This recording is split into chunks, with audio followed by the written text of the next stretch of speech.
Hi guys, welcome back to my channel. May share lang ako konti guys. Yung TV na to. Yung TV na to is nakita ko sa nabasura ko lang guys. Ito sa ano namin. Ito sa daan. Tapos sinubukan kong i-power on. Ito nakamount na siya. Gumagana naman siya. Tapos malaki, medyo malaki to. Siguro 34, 36 inches. Sanyo siya guys at LED, so medyo matipid sa kuryente. So dinala ko to sa bahay guys at sinubukan ko. Pag tingin ko nag power up naman siya, power up naman yan, may HDMI yan, pero walang mga channel makuha guys, wala lahat. So ang ginawa ko is yung plan ko is bibili lang ako ng cable para isalpak ko sa cellphone.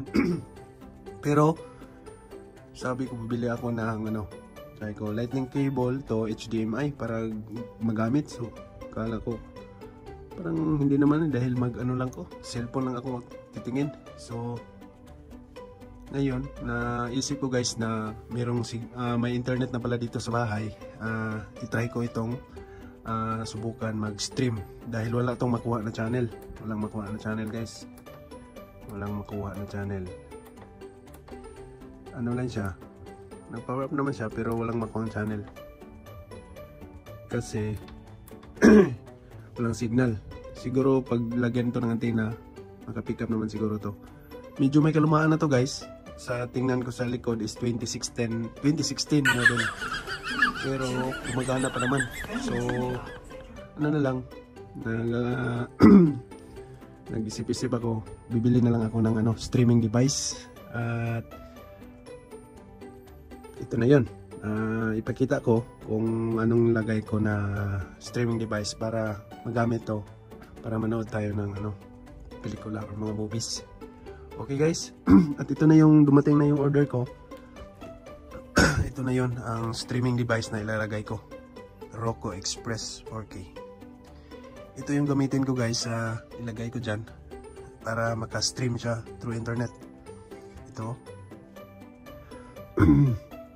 TV, ESPN, HBO, yan, Hulu, Netflix, yan, Netflix, PC setup, HDMI, at ito na yung laman guys. So pagkita ko kung paano ito i-set up guys, okay? So ito na guys, set up natin guys. Tinanggal ko talaga to para makita. Ito na yung likuran ng TV guys. At sa Roku streaming device, ito yung kasama niya. May USB to USB-C na type adapter para ipa-power dito yung power. Pero pwede naman siya isalpak natin guys dito sa may charger naman siya na dala. Pero hindi ko na to gamitin dahil may USB port naman dito. Ito na lang yung gamitin ko para i-supply dito. Ito talaga yung niya main ano ba to? Device na Roku para mag-stream. At may dala din siya na HDMI to HDMI port.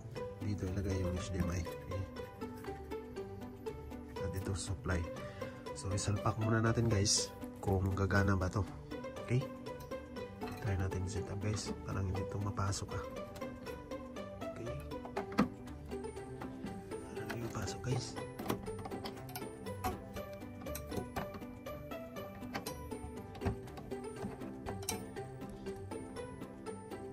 Ito na guys, na-connect ko na talaga.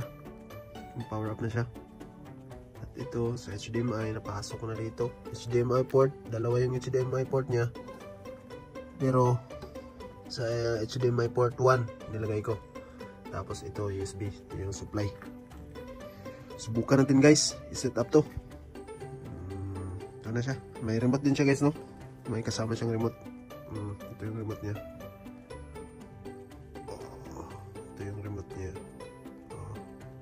Battery na. So i-set up natin guys. Tingnan natin sa kabila. Ito guys yung front nya, na-detect na talaga siya. Roku. So English. Okay, try natin to guys. Set up English. Wireless scan. Oh, ito yung ano ko. Optimum yung ano ko. Yung internet ko. So papasok tayo dyan. Password mo na.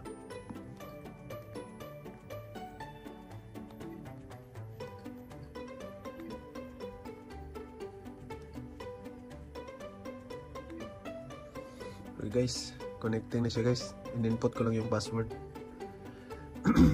Checking wireless. Okay.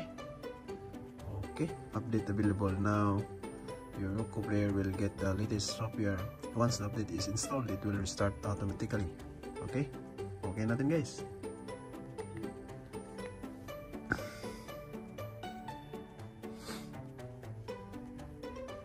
Super restarting. Diyan lang pala yung ano ko guys, router, wireless router. Diyan ko yan nilagay. Yan, starting na. Insufficient power. Please. Uy. The fuck? Insufficient power guys. Roku device is updated to the latest software version. Continue. Continue lang ganyan guys. Roku remote can control the power and volume of your TV. Continue recommended. Okay? Confirm your TV brand. Confirm your... Yes, I have a Sanyo TV. Yes. Is music playing? Please point your robot. Yes. Do you still hear the music? No. Yeah. Success. Your Roku remote is set up to control this TV power. Remember to point the remote in this TV. Okay? Okay. Sign great. Ano to guys? Nagawa na ako kahapon, so activate na lang natin sa QR code using QR code siguro. Already have Roku account, third email you set up account. Roku never changes from this. Okay, QR code. Stop na ako guys. Tapos dito sa cellphone, existing device lang ang pinindot ko para mag-proceed dahil nakagawa na ako ng account kahapon. So ito na. Which room?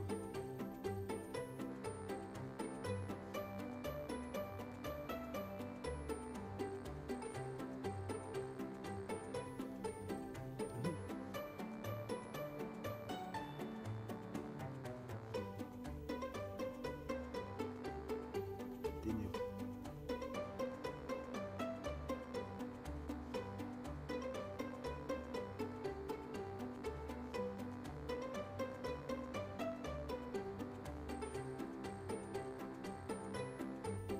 Pili ka dito guys. Do you currently subscribe to any of these services? Yes.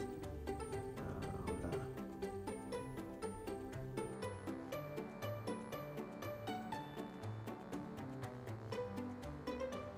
Yes. Baka pwede.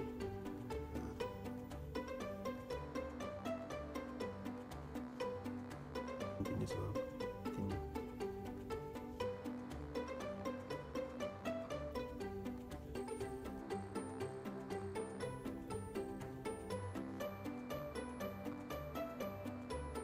Gap din doon sa TV.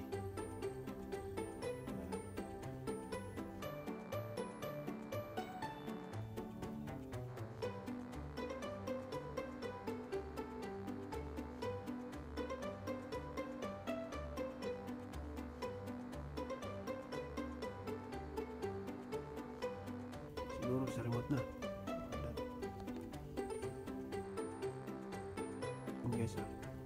Okay guys. Parang gumagana na to. Subukan natin. Ito guys, gumagana talaga siya. Okay na siya guys, no? Set up na siya. Home, tapos ganyan. TV. Ito, Roku channel.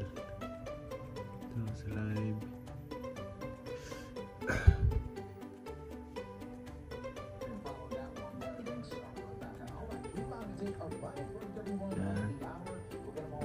Live.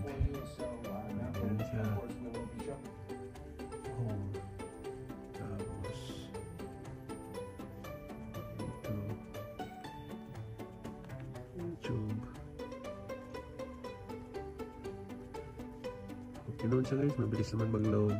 Pindi siguro sa internet. Dito tayo. Movies. Ayan.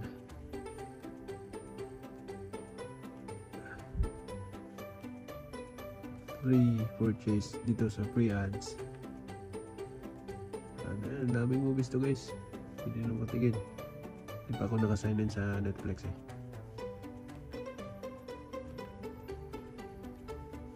Guys, no? Okay siya. Ano guys?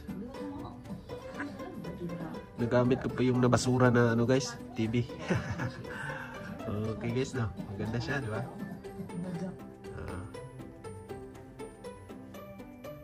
Maganda guys. Okay. Roku Express 4K.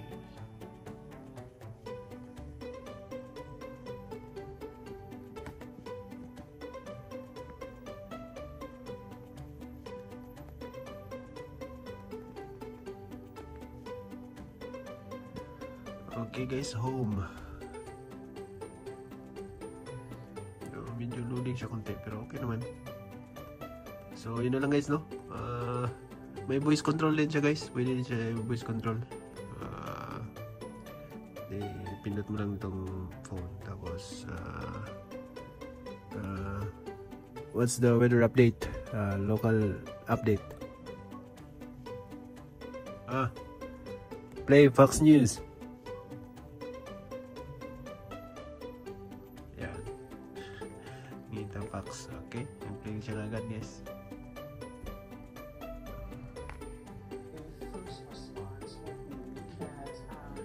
Okay guys, yun na lang. Sa hindi pa nakasubscribe ng channel ko, please like and subscribe guys. At mag-upload pa tayo ng mga ganito sa susunod. Okay guys, and please like and subscribe my channel and have a nice day. Bye bye, God bless.